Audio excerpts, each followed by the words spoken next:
Welcome to AI Machine Learning Workshop, the tutorial before your tutorial, part 4, presented by Blackmagic AI. If you want to find out more about us, go to blackmagicai.com. You can sign up on our email list, like us on Facebook, or subscribe to this YouTube channel. And links to the previous videos in this tutorial series are in the description below. All right, so now let's talk about the topics covered in this tutorial. So remember, this tutorial is divided into two parts, Part A and Part B. Part A is where we cover the theory and concepts in AI and machine learning. And then in Part B, we apply the theory, concepts, and tools from Part A to actual coding example projects. In this video, we will give an introduction to Google Colaboratory, which is the tool we will use to develop our machine learning solution through the machine learning pipeline. So as a recap of Section 4, which was an introduction to TensorFlow and Keras, which was in the previous Part 3 video, we defined a tensor as a multidimensional generalization of matrices that is used in TensorFlow framework as the central unit of data in TensorFlow and consists of a set of primitive values shaped into an array of any number of dimensions. So that was our definition of a tensor. And we also introduced the TensorFlow and Keras software stack that we will be using in this tutorial. So just to recap, TensorFlow is a machine learning framework with the tools and APIs to build a machine learning solution for multiple languages and platforms. It also contains the runtime we'll use to do machine learning calculations. Now, Keras is a high-level neural network API written in Python. It's capable of running on top of TensorFlow, CNTK, or Theno, but we will be using TensorFlow as our backend runtime for this workshop. Keras will be the API we use to interact with the TensorFlow framework and runtime using Python code. Now, if you don't know what a neural network is, we will explain neural networks in the next tutorial, but in this one, we're just going to focus on the Google Colaboratory tool. What is Google Colaboratory? Colaboratory is a Google Jupyter Notebook environment that requires no setup to use and runs entirely in the cloud, and best of all, it's free. I love free tools. All right, and it's a pre-configured environment that already has TensorFlow installed, Keras, Python, and a Linux environment, etc. So that's good for us because no matter what platform you have, Windows, Mac, OS, you don't have to worry about installing software in your machine, having the right versions of everything. It's already set up in Google Colaboratory, and we can just jump right into going through our machine learning pipeline. So if you're familiar with any of the Google Drive tools, something like Google Docs, you can share, it's integrated with GitHub, so you can share it that way to collaborate. And also you can share the link or add people access to your Collaboratory notebook. That allows you to collaborate with other developers on your project. There are a couple of ways to access Google Colaboratory. One is if you go to the Blackmagic AI GitHub site and the repository for the AI Machine Learning Workshop, you'll see some notebooks there. And since GitHub is integrated with Google Colaboratory, opening one of those notebooks will open Google Colaboratory in your browser. We can also copy this link and paste it in our browser. So let's do that next. Okay, so now I have my browser open and I'm going to paste the link into the address bar. And remember, one of the prerequisites is you need a Google account. So if you're not already logged into your Google Gmail account, it will ask you to log in, and that's all you really need. So hit enter. So the first thing we'll see is a file explorer. So that has a couple things in it. So it'll bring up your most recent Collaboratory projects. If you have any on Google Drive, you can go to your Google Drive, or you can go to GitHub and get those. Because remember, Google Collaboratory allows you to collaborate. So others may have interesting and cool Google Collaboratory projects that you could also bring into your drive and work on independently, or you can collaborate. You can upload one if you have one saved to a file, and there's also example projects. But for now, let's just click on Welcome to Collaboratory to get started. Now we're in a Google Collaboratory notebook. So some of the things might look familiar to you.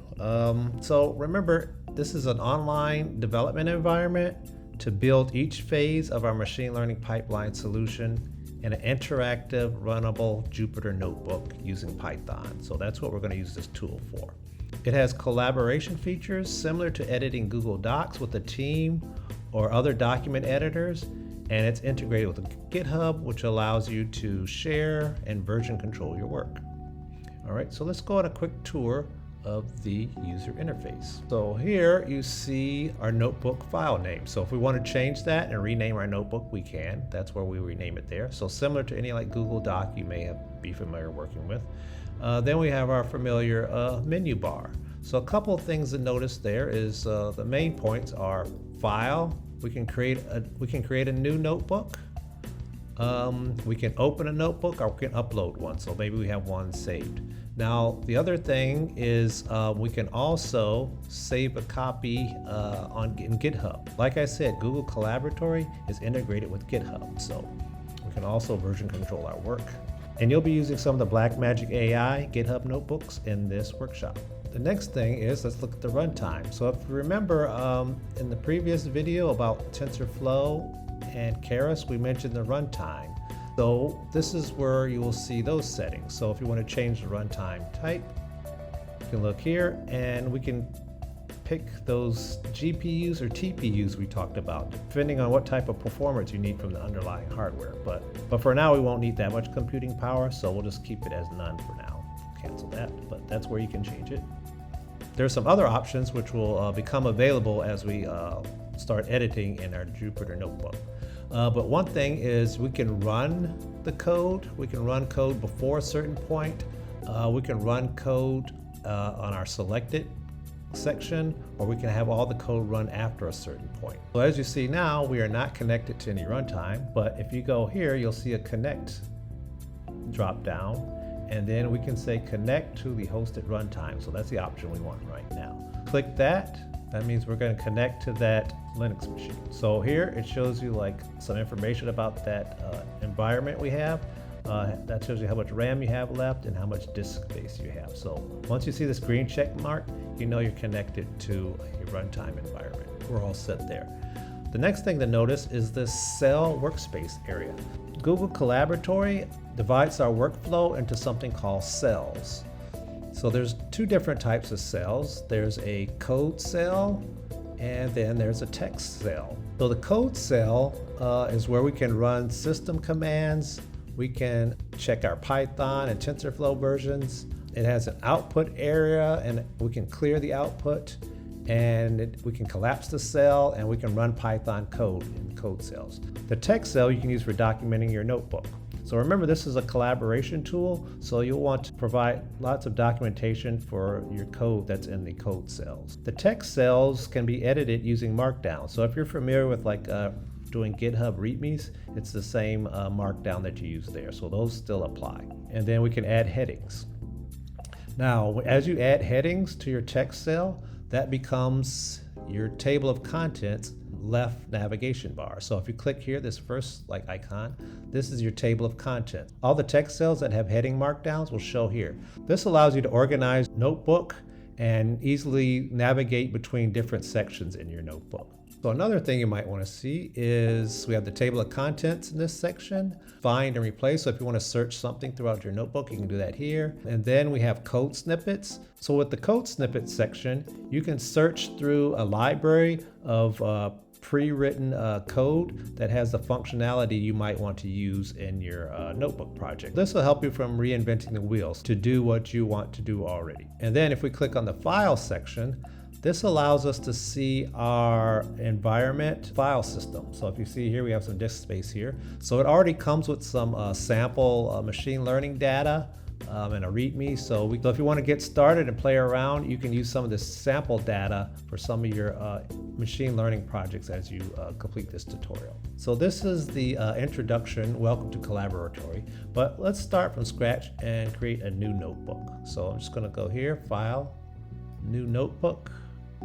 It's going to generate a new one for us. And there we go. And I want to see my left navigation bar. First cell it gives us is a code cell, but we want to start off with a text cell just to try it out.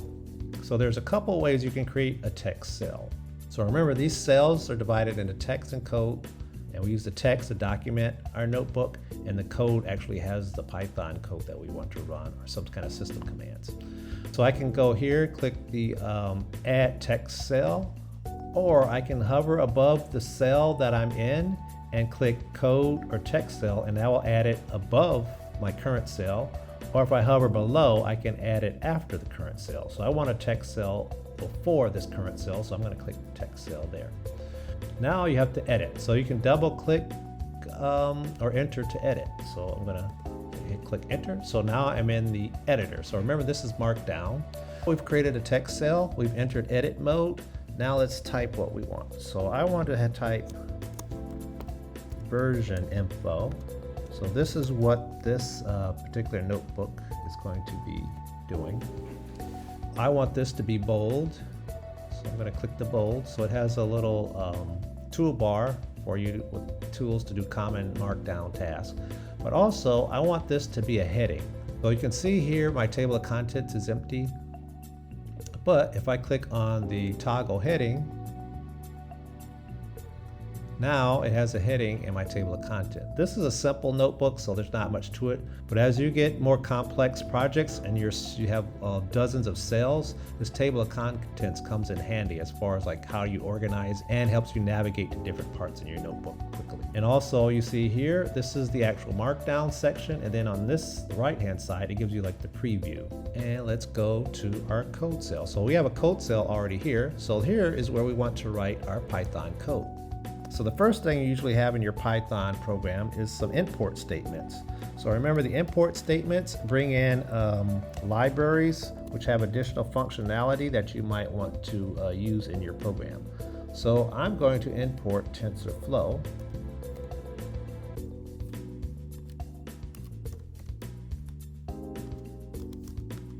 As TF.